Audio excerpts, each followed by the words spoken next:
Welcome to the Celebration of You. I'm your host, Holly Dowling. I'm thrilled to share with you incredible people from all over the world who are living and leading extraordinary lives.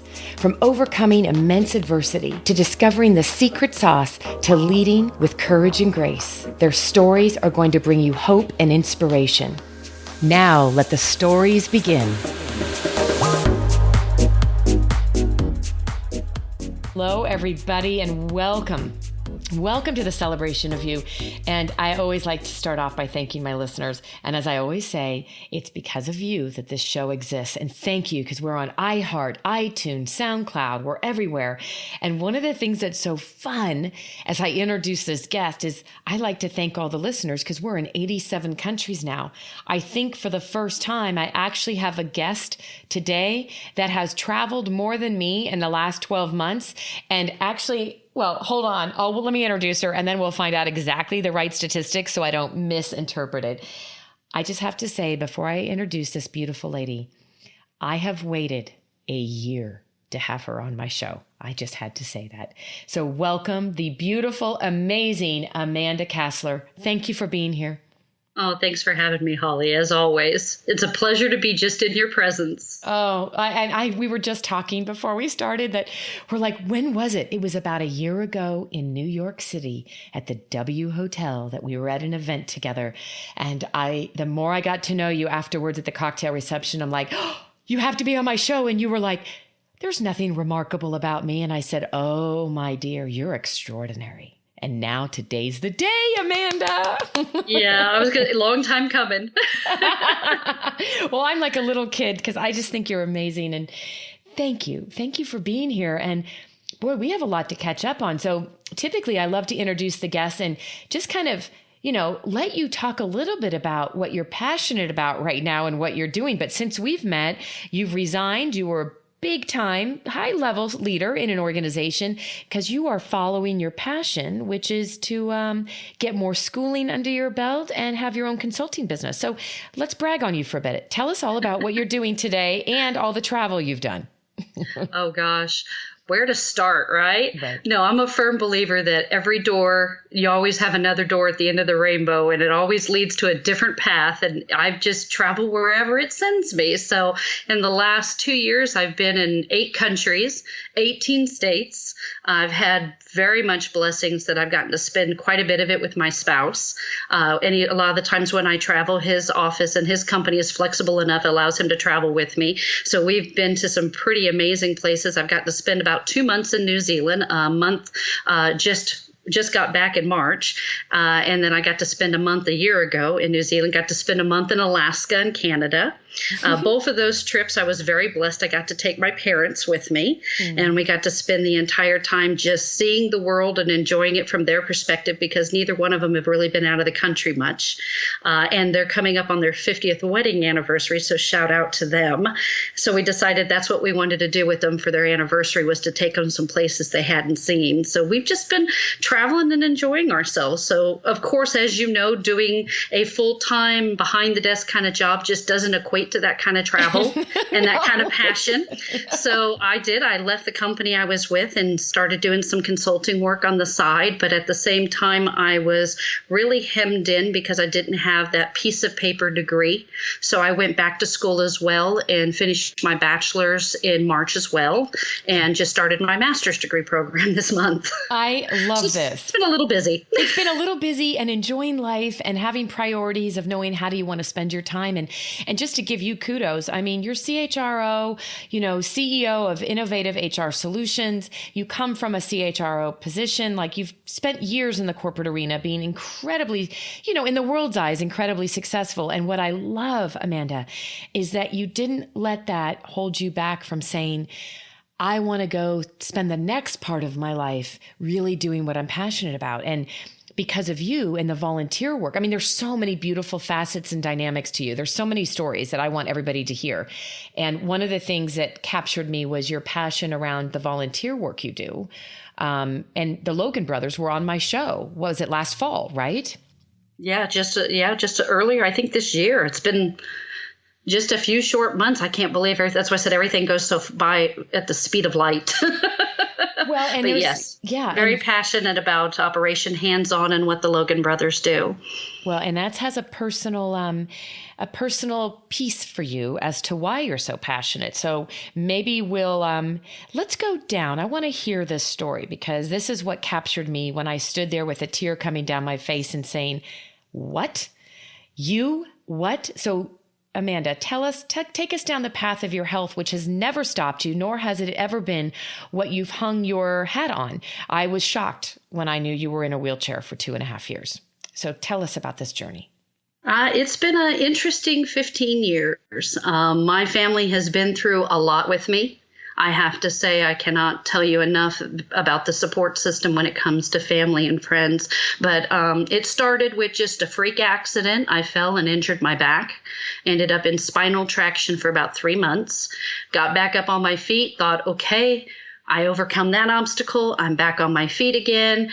I had another accident, just one of those freak things in a rainstorm, fell, blew my knee, lost my ACL, my hamstring, my meniscus, my kneecap. 3 surgeries later after that, I was wheelchaired, and the doctors kept saying, we restructured as best we could. We're not sure if you're going to be able to walk again. I was at that point almost 400 pounds just because of all the surgeries, and just gotten back out of the wheelchair after about a year in it when they found cancer in the exact same leg.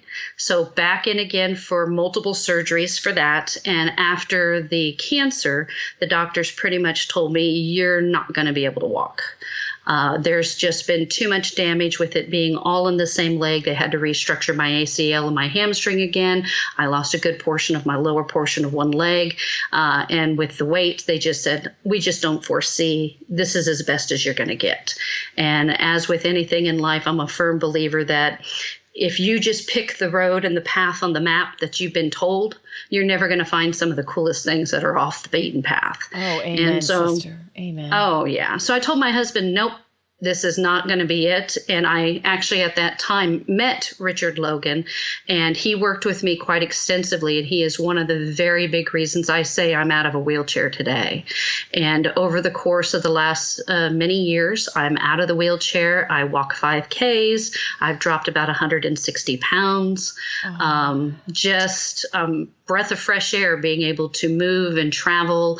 I don't think I would be able to do all the traveling and the trips and the adventures that I do if it wasn't for that. Now, I'm not saying things have stopped. Since then, I've had probably about 8 additional surgeries.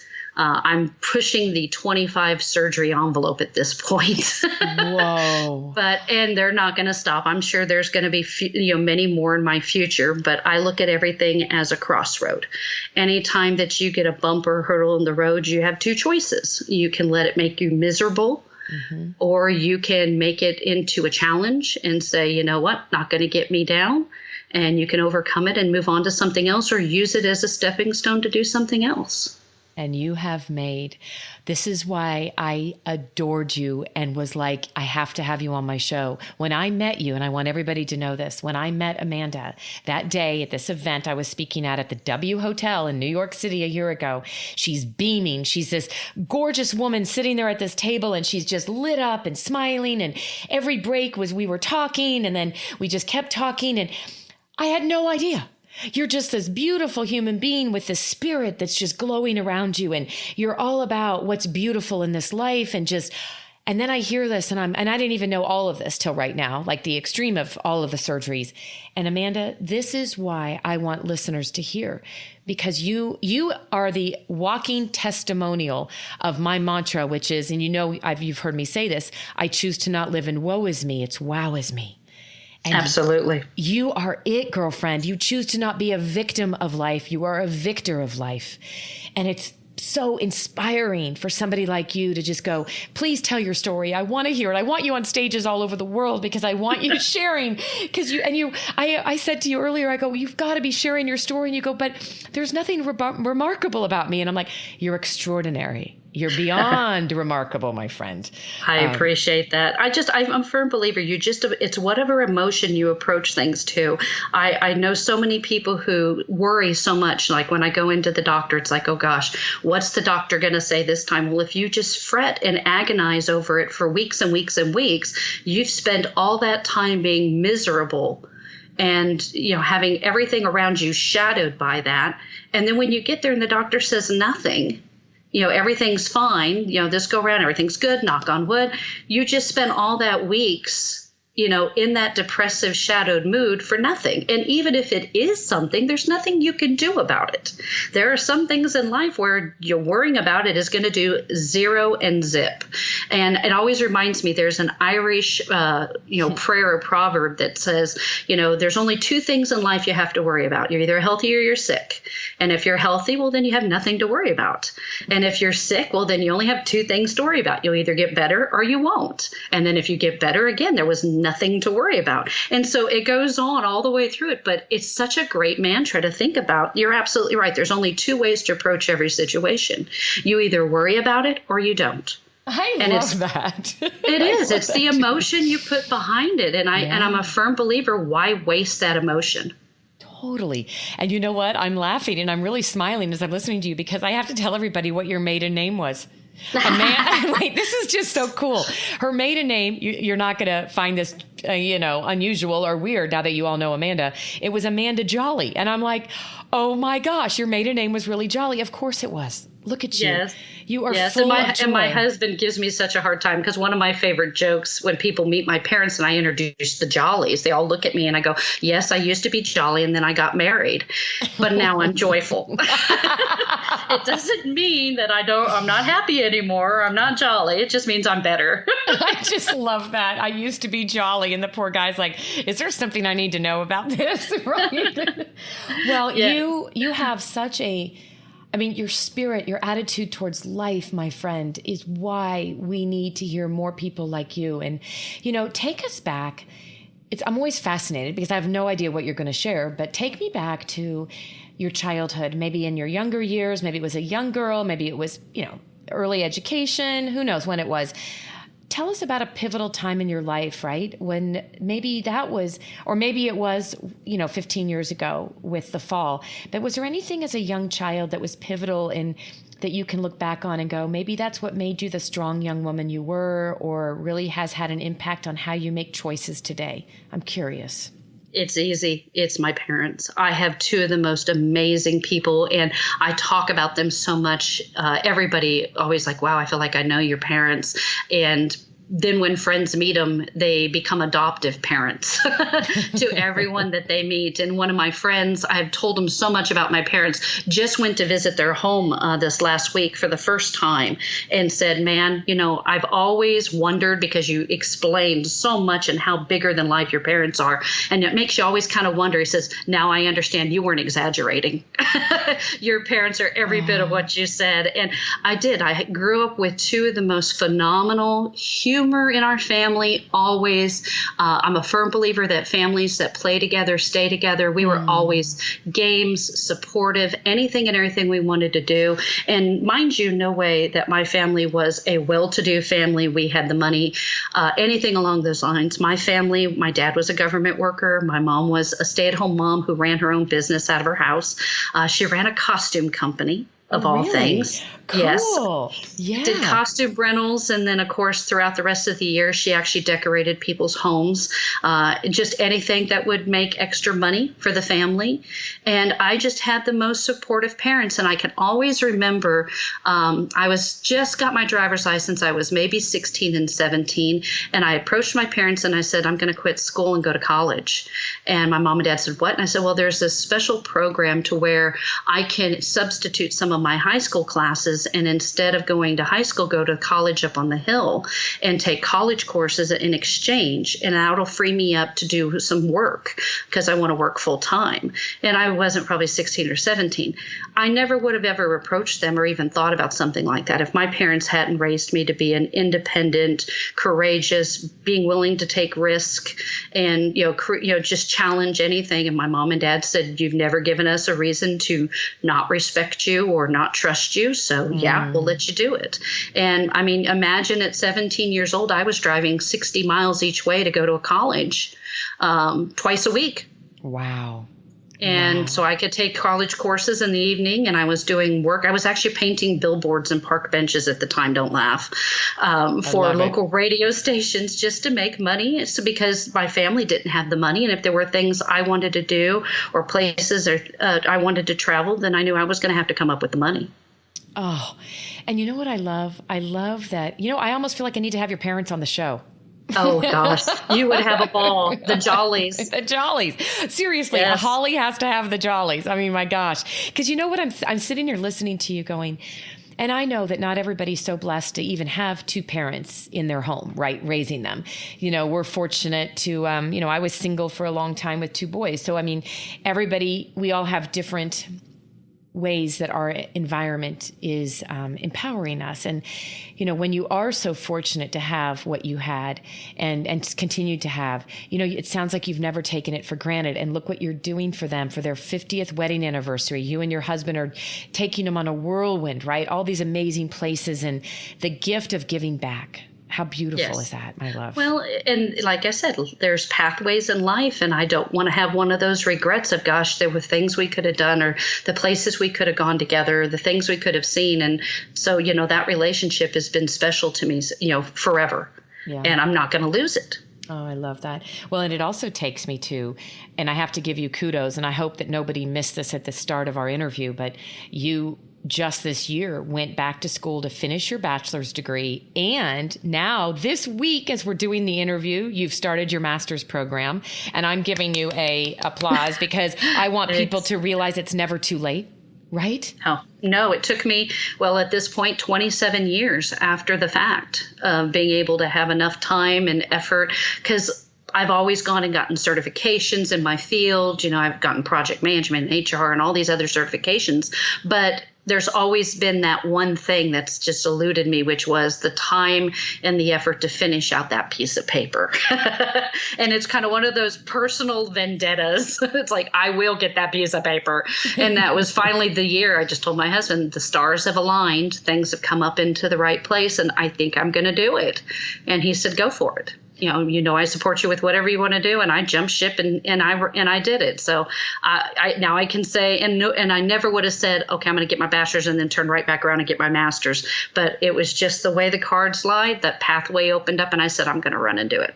Oh, I love it. Well, and I think it's still cool because I remember this conversation in New York.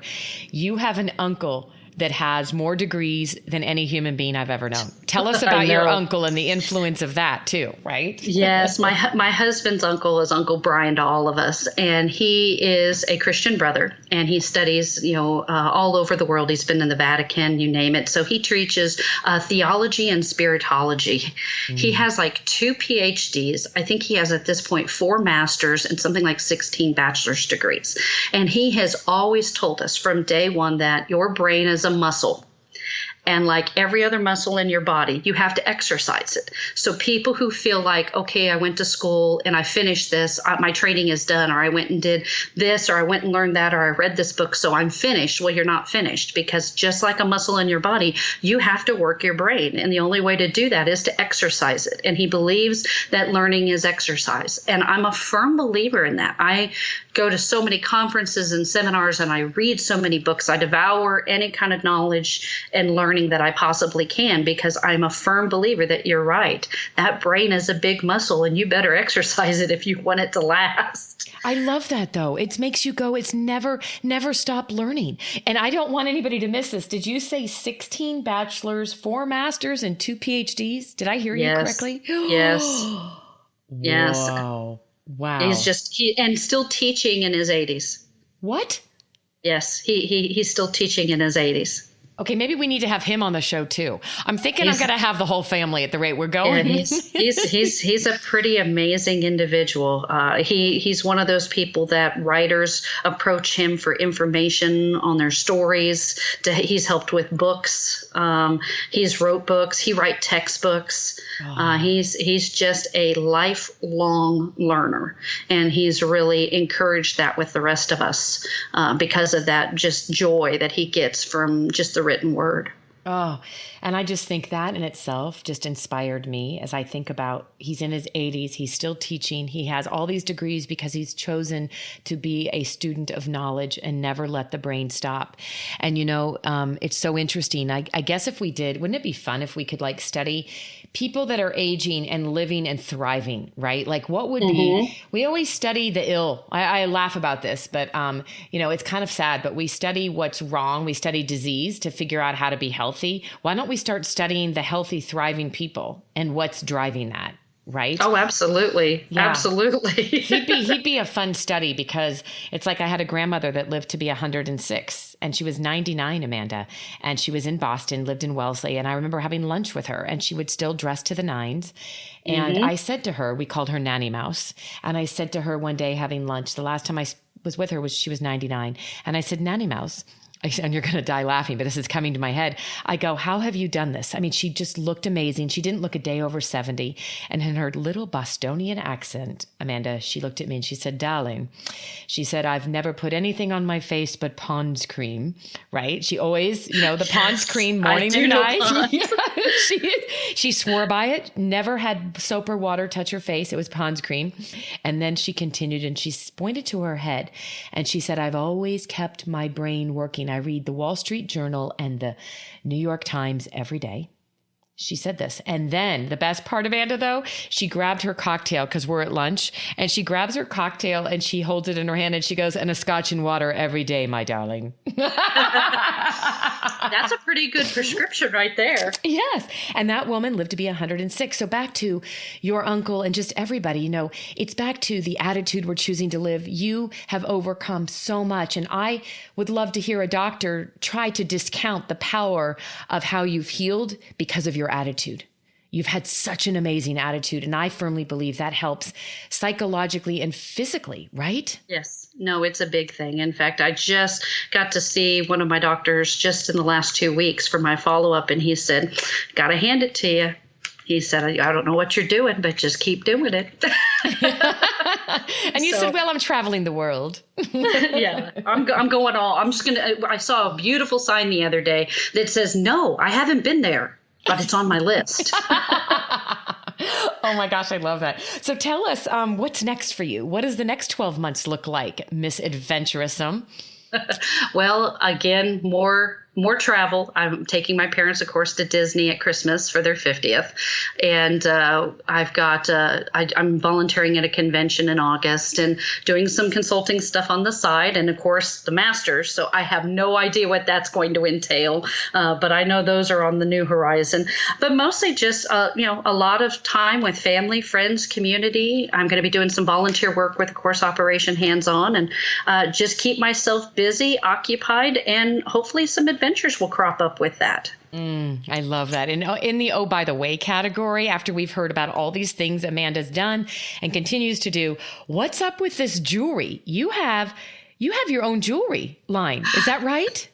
I own my own business. It's not only jewelry. I actually make jewelry and I make costumes. You can tell where that came from, right? Right. Yeah. So no, I do. I do custom order jewelry. I make probably, I just finished in the last couple months about 300 pieces.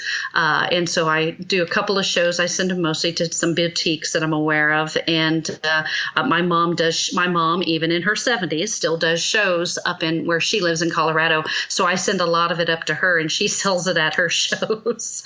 And then I do custom made costumes. So that's what I'm doing in August. I'm going to one of the big gaming conventions and I'm working right now on Star Wars costumes. Okay. Seriously? Right? Yes. What does that mean when you're doing, like you're working on Star Wars costumes? Who will be the end users of those? Just a little bit of everybody. I have had some celebrities I cannot name. Right. I have had weddings. I get a lot of weddings. You wouldn't believe how many of those. I think my favorite group of all has been a group of Hell's Angels. I had an entire group of Teamsters come in and want me to make them pirates. What? Seriously? Yes. Oh, yes. It was amazing. Oh, my goodness. It was amazing. But I'm getting lots of requests for Avengers outfits right now. With the new Star Wars out, I'm making Jedi costumes and Sith warrior right now. So, yes.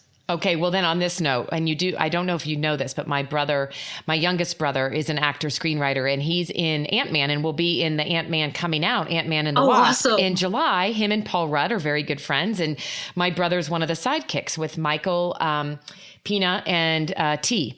And awesome. yeah, so I was just thinking, while I have you, we're going to have another conversation. It'd be fun to surprise my brother and get some kind of fun costume for him or his son.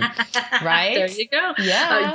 I think my wildest has always been the Hells Angels, and I get even just some of the parents of friends will come over and say, "Oh, my kid's in the Christmas pageant and they have to be a sheep. And I don't know what to do to make them a sheep. Can you help me with something? I got to get a sheep."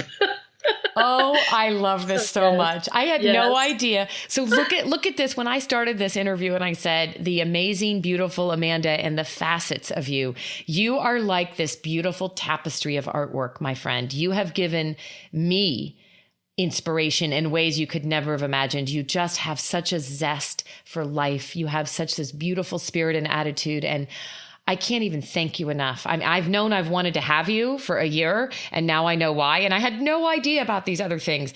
And as we wrap this up, I always love to ask my guests this one question, and you can go back to whatever age you want. I typically say 25-year-old self, but you've done so many things.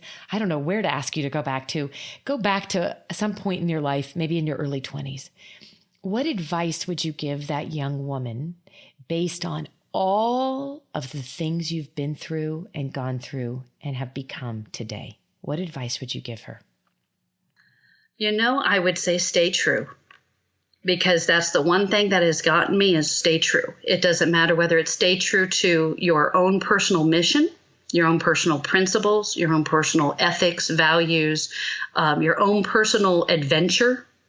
If you just stay true to what you want to be, who you want to be at that point in time in your life, then there's nothing wrong with anything else.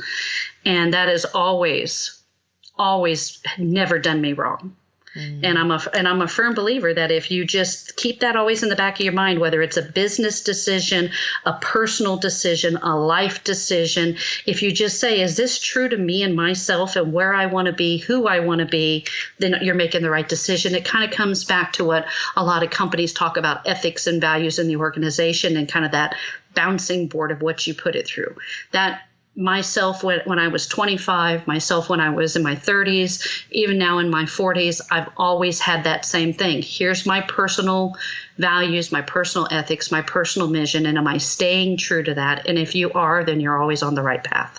It's like you're so clear on your compass, right? It's like those values. And it's interesting you say that. I love that. And I love I just love that profound 2 words, stay true. Stay true. It's as simple as that. And yet, for so many of us, no matter if we're in our early 20s or we're now, way past that, for so many human beings, and it doesn't matter what gender, where you live in this world, that's hard to do many days. We feel like we're making choices, right, Amanda, that are, what do the others want us to do, right? What does the world want me to do? And as I like to say, stop shoulding on yourself, SHOULD. It's not about what you should do for the world. It's stay true to you. I love that you said that, my friend. I love it. Well, you are incredible. And I know people are going to want to reach out to you, whether they want your consulting for HR stuff or they want to talk to you. Whatever, all these different things you've shared with us. Can you please tell the listeners how best to reach out to you? What would work best for you? I'm actually on LinkedIn. I, in fact, encourage and I love people to reach out to me. I get so many great contacts and people I get to meet, and I've actually gotten to meet some of them in my travels, which has been wonderful. But I do have a LinkedIn connection, so it's real easy to find me. My profile is actually easy. I think I'm the only Amanda Kassler on LinkedIn. That's easy. Okay. Yeah. So I'm very easy to find, and I'm always easy to find too, because I'll be the redhead crazy one with all the stripes. So, yes. But definitely contact me through LinkedIn, join my network, send me an email, if you want to talk about, like you said, consulting, speaking, costumes, you name it. I'm more than willing to happy to share, because I'm a firm believer in this life. We're only here for one purpose, and that's to leave a legacy by adding value wherever we go. Oh. And if you can do that by adding anything, whether that's just a piece of advice, some wisdom, I've even been a pattern for a costume, you name it. That's what we're here for. You're here to share. You're not here to glom onto everything. You're here to share it with everyone else. Oh, you are such a gift, such a blessing, and a wealth of wisdom. And I just thank you for giving me finally the gift of celebrating you after a year. And I am in awe. I knew it would be fabulous. And I thank you for being in my life. Thank you, Amanda. And thank you for having me, and for the perseverance for hunting me down. Of course. Are you kidding? Once I meet you, and if I really want you, nothing's. You remember, I have a mantra. It's called "Tell me no, watch me go." Yes. I was just laughing about that when I was looking at some of the materials for when we met last year. And you're like, "Oh boy, here she goes." Yep, you knew I would track you down. I knew it was coming. Well, I have a blessed and wonderful rest of the day, and thank you, Amanda. Oh, thank you as well. You take care. All right, my friend. Thank you for joining me for another awesome celebration of you. If you were inspired by this story, please share it with your family and friends and hashtag Your Story Matters. I'd love to hear from you, so please leave a comment on iTunes. And absolutely, please come to my website, hollydowling.com. Leave a comment there too, and while you're there, pick up your free gift. Most importantly, though, just remember that your life is a gift from God. What you do with it is your gift back.